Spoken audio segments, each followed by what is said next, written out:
Hey again, Smalls from the Street University on the Gold Coast here, back with our fourth video tutorial in our graffiti lettering workshops. Today we're going to be covering 3D letters, how to make letters look 3D using a shadow, giving the sort of illusion of shadow and depth, and a few different techniques and types of shadow that there are. This will be a little bit more complicated than previous videos and a little bit harder to teach, so bear with me. I'll do my best to try and make this all make sense. Hopefully it does, and you can kind of follow along and get these 3D shadows on your letters looking dope. If you haven't already, go back and find the previous 3 videos. We've got tags, throwies, and block letters. So yeah, if you haven't already watched those, because they'll help this make a lot more sense. Like each week we'll be continuing on from the previous video, and then next week we'll continue on from this video. Sweet. So what I mean by 3D and shadow is basically just making a letter look like it is a 3-dimensional object. It's actually like a block that's kind of coming out of the page. That's what we're sort of talking about. We'll cover a little bit of shadow as well. Sometimes shadow and 3D are kind of different in what they mean, but I'll sort of cover both of those. Hopefully do a good enough job of explaining the difference. Cool. So if you've done letters before, if you sat around and kind of drawn letters, and you often, draw your own nickname or whatever, or you've been experimenting with the previous weeks, there's a good chance that you've probably tried making your letters look 3D before. It's something that can be a kind of bit complicated and become a little bit of a headache if you can't quite work out the directions of all the angles and things, especially on some of these more complicated letters that have more lines and more corners and things. Trying to work out where the shadows would be behind them can be a little bit tricky. So hopefully today we'll get this to all make a little bit more sense. So let's get into it. Now, there's a few different types of shadows that we kind of use in graph, and I'm going to cover 3 different types today. I'm going to cover a block shadow, a drop shadow, and a vanishing point shadow.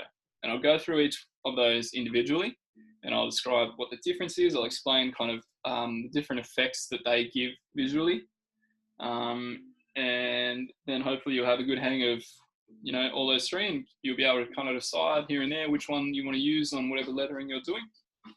So cool, let's get into it. Okay, so the first shadow that we're going to cover is called a block shadow.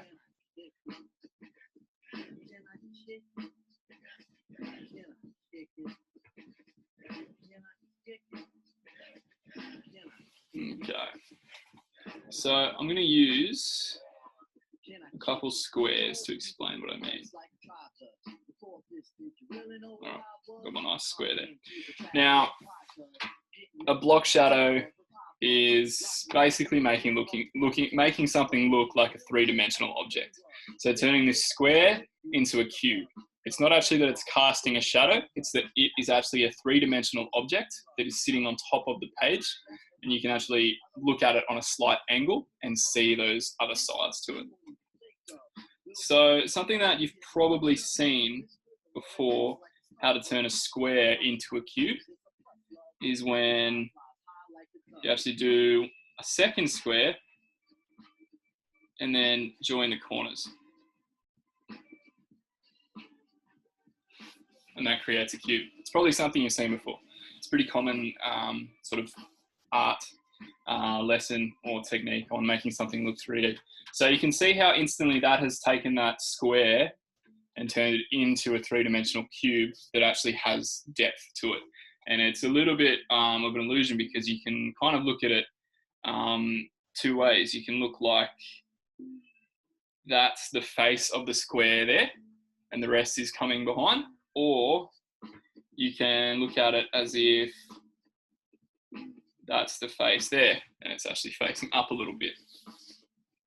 So because I started with the square at the top, I'm going to make the second square that I drew the one behind the first one, which would mean I get rid of these lines.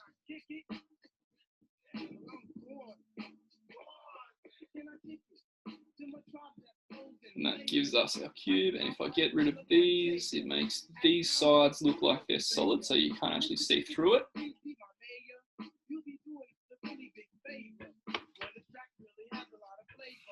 And that's our three-dimensional cube.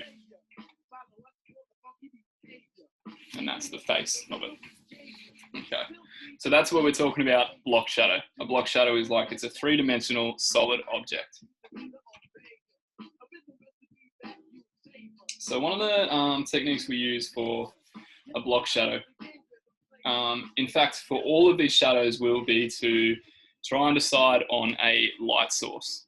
Now, a light source is technically correct for doing shadows. It's not necessarily what you'd, why you would see something 3D, but for this kind of lesson, it's what we're going to use. So what we're going to do is decide that we're going to have a light source that is coming from this direction.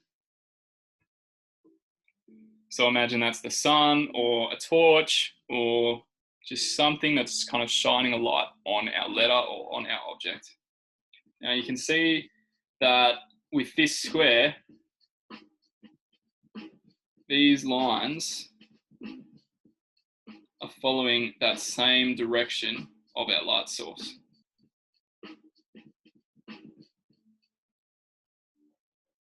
They're actually kind of echoing that line on the opposite side to where the light source is shining. So that's kind of a technique on how you work out how a block shadow would work. So what I mean by that, I'll get rid of this.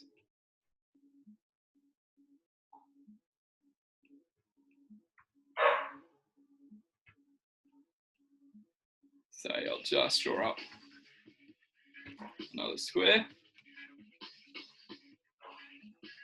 So I've got my light source up in this corner. What I want to do is find all the corners that are on the opposite side of that light source and echo that same light source along these corners. Now, what you could do is have these lines. What you could do is have all these lines just go on as long as you want for now, especially if you're doing this in a pencil. What's happened to you? All right, what you could have is these lines here continue on, especially if you're using a pencil, because you can erase things later. But if you're not too sure how to draw these lines for now, you can just make them real big. What we want to do though is have all the lines now run parallel with the original square, because we're creating a cube. That's the shape of the cube. So on this side, this will run parallel to this line. The bottom one will run parallel with this line. And then if you're doing these in pencil, you can rub these out. And that gives us our cube.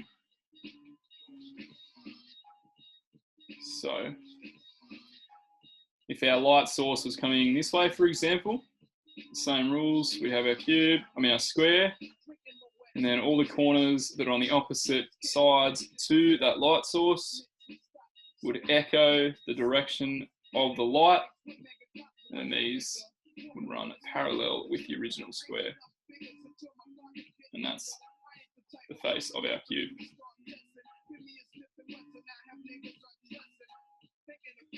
So basically, this type of shadow, block shadow, is making the thing look like it's a block object. It doesn't really have too much kind of depth to it yet, in terms of expanding and twisting and looking like it's getting smaller as it's away from you. We'll sort of get into that. But at the moment, it's just making it look like a three-dimensional block. And that will be the same way that we approach this shadow with the letters.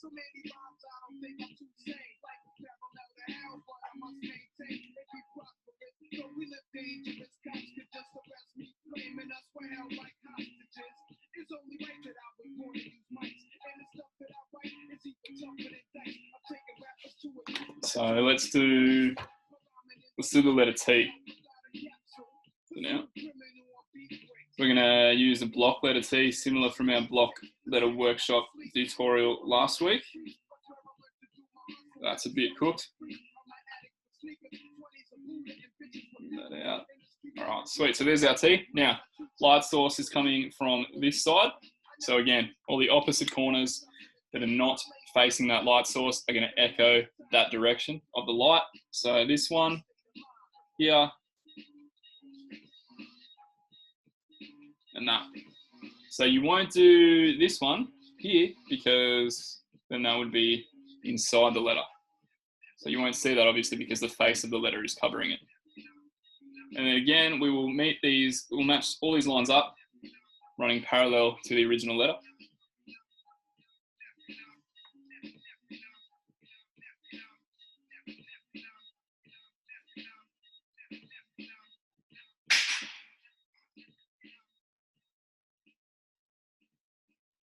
And there's our block letter T.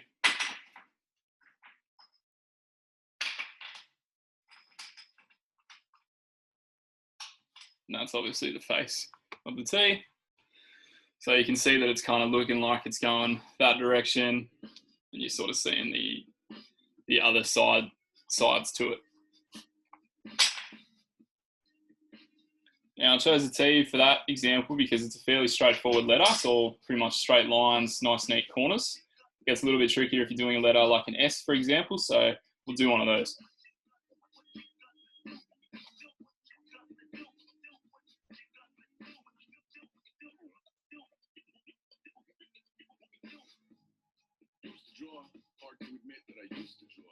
All right, there's our S.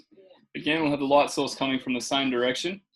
But again, whatever side you want to do the shadow on, the light source will be on the opposite side, so you can use the same technique no matter where the light source is. Now, the S is a little bit tricky because it doesn't have corners like the T. So we then need to work out where you would actually see the shadow of this S if the light source is still coming from there. An easy way to kind of work that out, imagine this is a torch and the light's sort of shining like this. So the bit that will be showing will be from here and from down here. You see how that is still, oops, those lines are still echoing the direction of this light source. So they'll stay pretty much parallel. So if I had have done this line out like that and then done the 3D, you can see that it's a little bit cooked and it makes it look like that S is kind of warping out. It's pretty whack. You could do, doesn't look as bad if you go in with them because then it kind of gives the illusion of depth and looks like the S is sort of coming out and this shadow is sort of far away. But we'll get into that when we cover the vanishing point shadow. For now, just with the block shadow, we're just keeping them parallel. So it's a nice straightforward block object. So these lines will still echo the light source. That one there as well. And this here. So now these will still run along the same as these lines here. It's just a little bit tricky because now they're not straight lines that I run. I mean, they still run parallel, but it's just not parallel with a straight line. So that line there is the same as this line here until it matches up with its shadow there.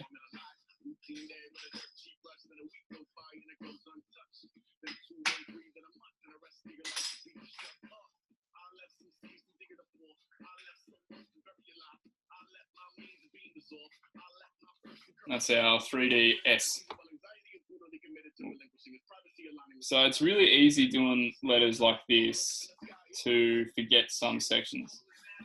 I see pretty often people will do this part perfectly, but they'll forget this bit here, which is really easy to do because when you, especially trying to explain this, you kind of focus is on this big section out here. It's really easy to forget those little bits too.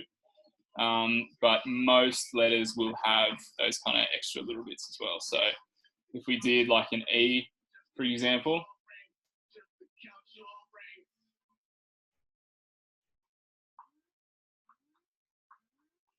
light source from the same direction. This corner, this corner, this corner. These lines run parallel.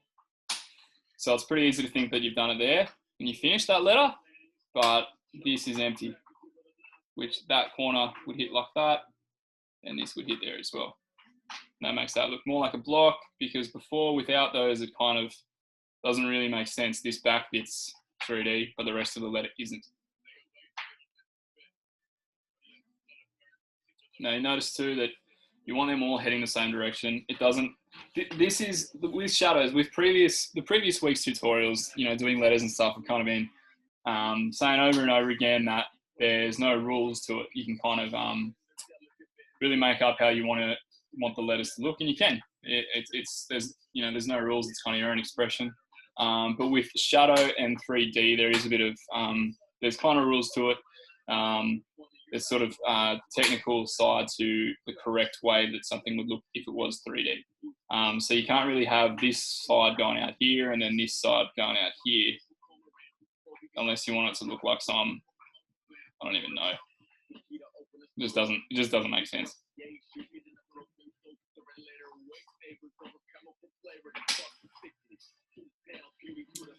Now, this stuff as well will take a lot longer to kind of get the hang of than what we've covered in our previous videos. The previous videos are pretty easy to teach and pretty easy to give a technique that you can kind of just do, and then you do it and then go, oh wow, I did a letter.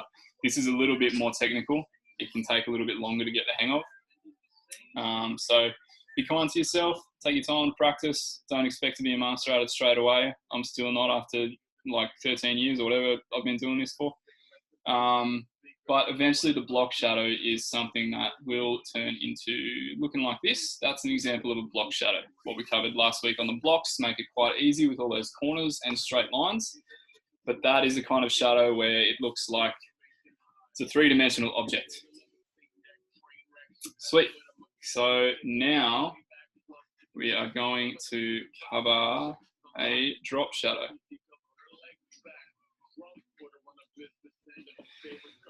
So a drop shadow now differs. A drop shadow is the kind of shadow that gives the illusion that the object is hovering off the page and there is space in between, and it is actually casting a shadow of itself onto the page or onto the wall or whatever it is that you're putting it on. So I'll use the square example again to show you what I mean. Before, where we had this look like a three-dimensional cube, this time it actually looks like it is a flat square hovering off the page. It looks like there's space under it, but it's just casting a shadow onto the page. Now that again is using this same direction of a light source. If our light source, for example, was on this side, actually, do it here. If the light source was coming from there,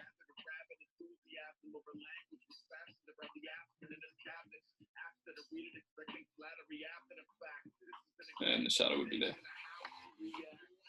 So it's casting that shadow. Obviously, the way shadows work is they are cast on the opposite side of the light source because they're blocking that light from reaching that area. So that's the basics of a drop shadow. I'll show you how to apply it to some letters and stuff. It's a little bit easier to make sense of, in my opinion, because it's essentially creating the exact same shape, but just shifted a little bit away from the original, depending on where the light source is.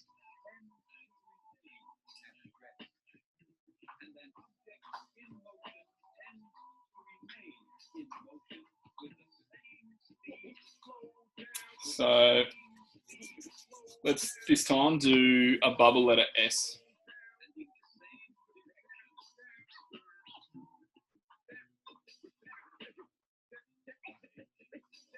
Okay, so there's our letter. Now, what I want to do to make this a drop shadow, I'm going to use a red. Now, remember, red is our lead pencil, black's our marker. So in my lead pencil, what I'm going to do is draw that exact same S, but shifted away from the light source. So my light source again is going to be coming from up here. So my letter needs to be shifted down here, but it's going to be the exact same shape.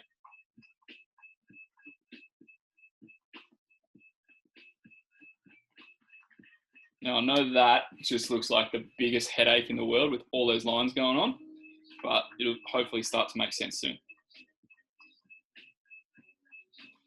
What I want to do now is try and work out what of that shadow would be hidden by the original letter. Obviously, because the original letter is sitting in front of it. I'm going to get rid of the lines that are overlapping, covering the original face.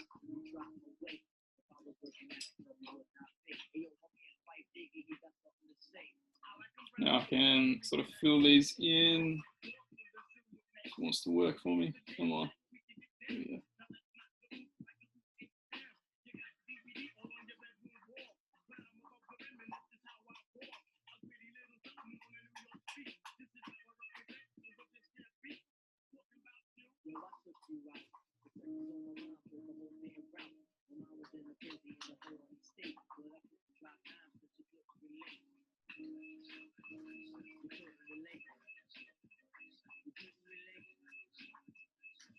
So obviously through the magic of technology, I've made that look a little bit easier than it probably is when you're drawing it. But you can see that that has created the drop shadow of this S. It looks like that S is kind of hovering off the page and it's casting a shadow behind it that will look like an echo of that shape shifted away from the light source.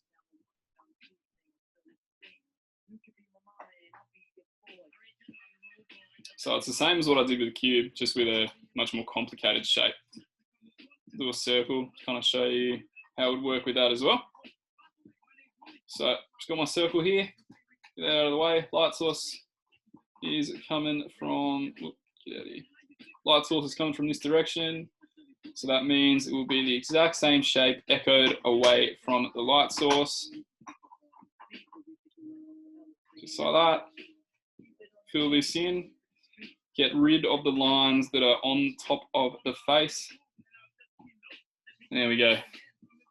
That is a circle shadow being cast behind the circle because it's hovering off the page.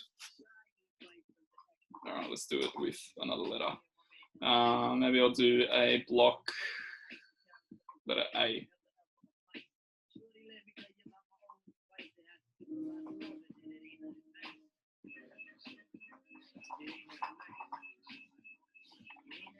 So it can be a little bit tricky to get the hang of this, but once you have, done it a bit, you're sort of working out how shadows work and it's making a bit more sense. You don't have to draw, you'll find you won't need to draw the entire shape or letter again. You'll be able to kind of work out, if that letter was shifted out a little bit this way, it would be starting out here and it would come out to about there.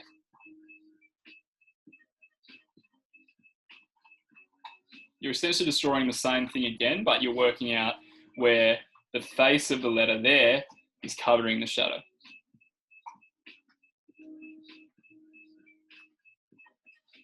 So there's a block letter A with a drop shadow.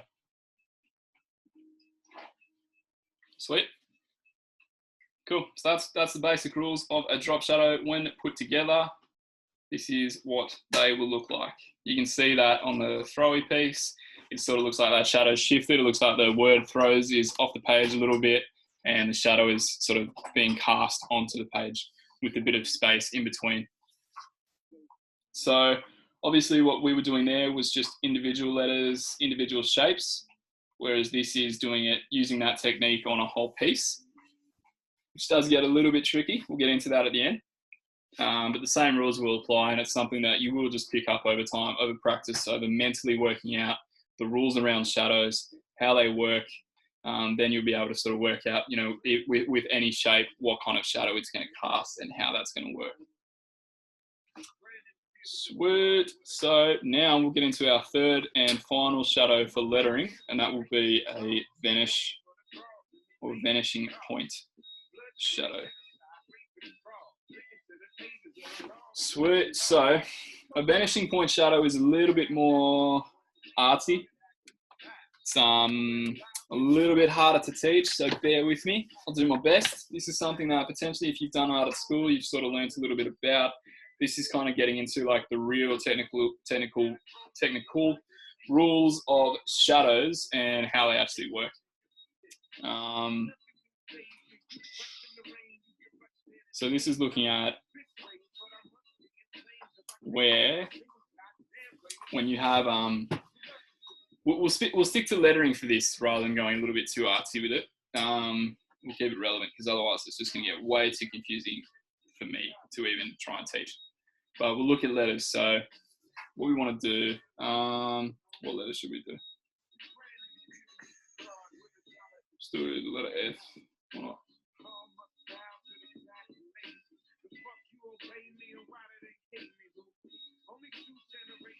All right, so we've got the same light source, but this time what we want to do on the opposite side of our light source with some space in between, we want to pick our vanishing point.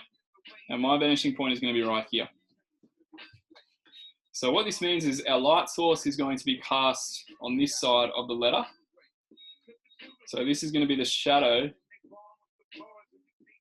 cast away from it. Okay, so what you want to do is find every corner again on the opposite side of our light source. And we want to draw all these lines to that point.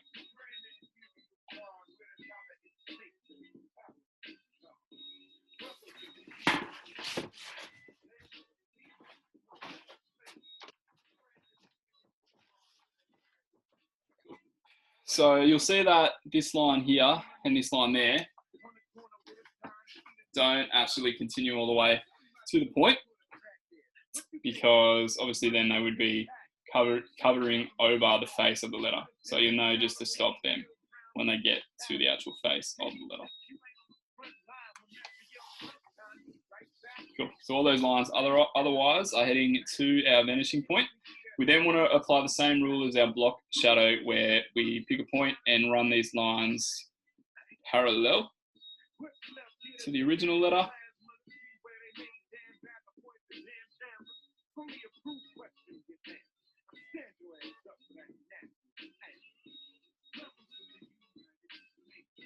There's our shadow, face of the F there. And you can see that this shadow sort of gives the illusion that that F, again, is a three-dimensional block object, but this time it's kind of popping off the page. It's giving the illusion of depth, that it's sort of getting smaller as it gets further away, and it makes it look like it's sort of coming out.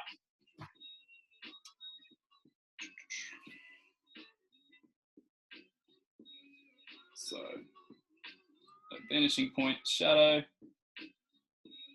light source here, light source is hitting like that. So these corners meet at our vanishing point, shadow, our vanishing point there, and then find where those lines run parallel. Get rid of this.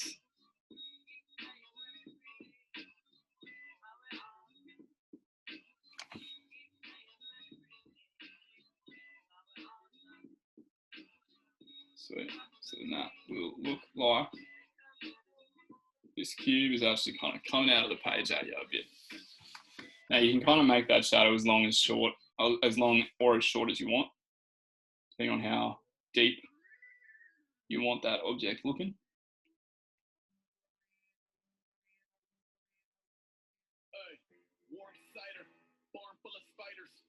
See, that's a much shorter looking cube.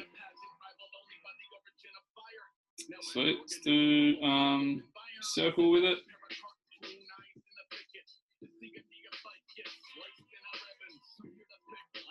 That's going to be too big actually.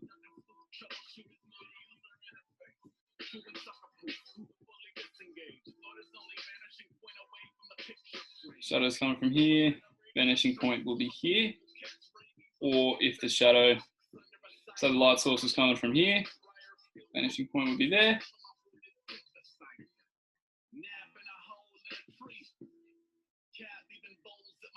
So then 2 points run it parallel.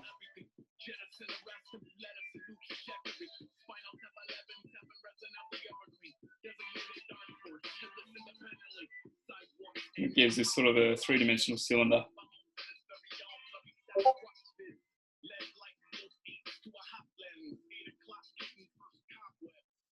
Yeah. All right, I'll do a bubble letter.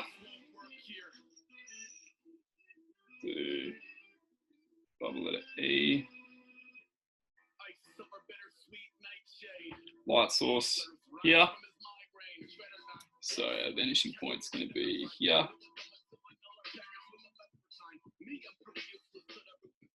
Kind of missed, but that's all right. It's going to run parallel to this shape.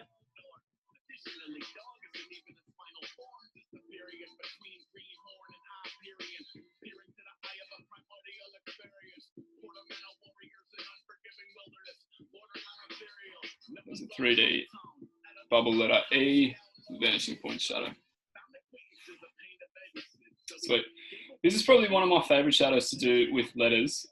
And different to the other two, this vanishing point shadow will obviously meet somewhere. So a little bit of an example on the 3D here. You can kind of see how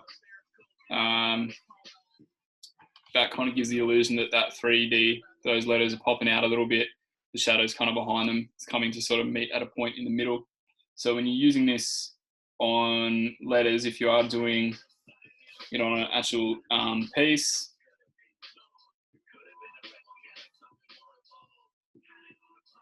just do something super quick and rough, just so I can show you what I mean.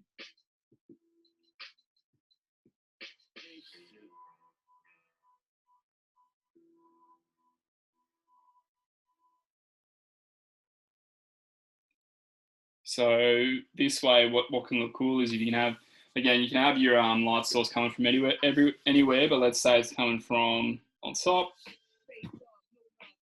Vanishing point's going to be down here.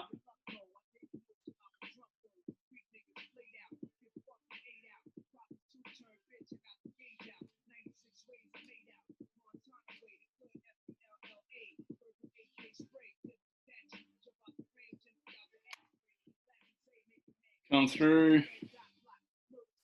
So that's parallel with that. Parallel with this.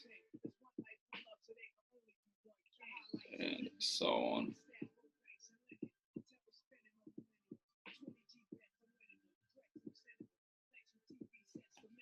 Get rid of this.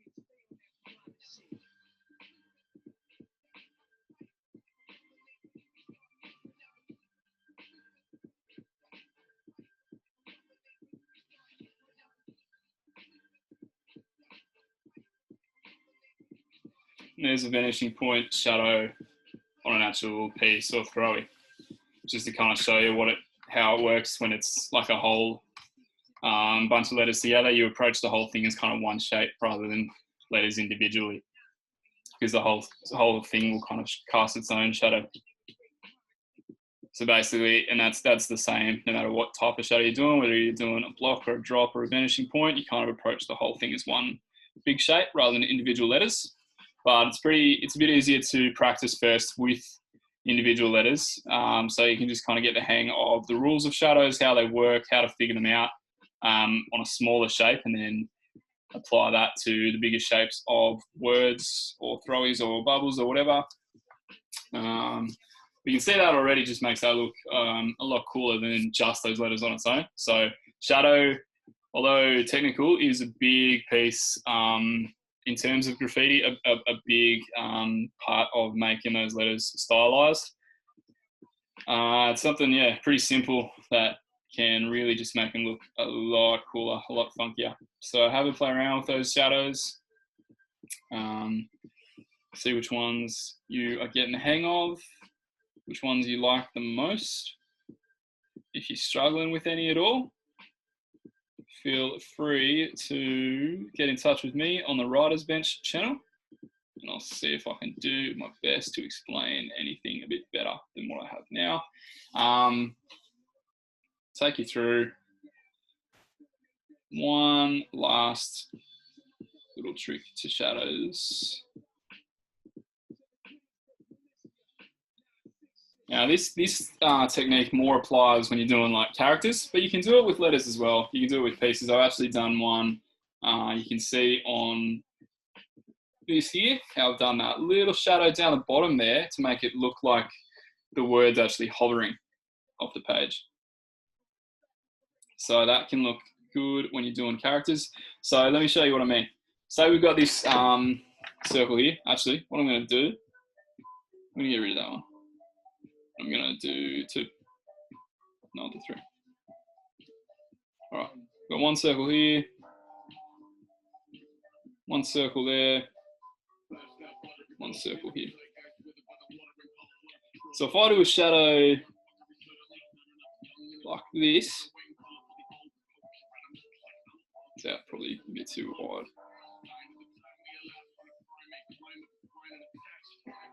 You can tell that that looks like that ball is kind of sitting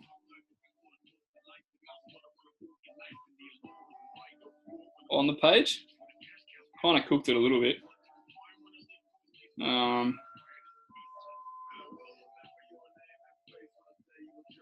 But yeah, this kind of makes it look like it's a sphere that's sitting on the ground. Versus if you do one like this, that makes it look like that ball is actually hovering in the air. The ground's down here where the shadow is. So that's a cheeky little like illusion you can kind of do. And then obviously if you did the shadow out to one of the sides, makes it look like that light source again is coming from a different direction. So this first one, the light source looks like it's coming from here, whereas this one, it looks like the light source is coming from over there. So it's, you know, the exact same shape, but having to play around with where the shadow is can make a really big difference on the depth. It gives the illusion of light source where that's coming from.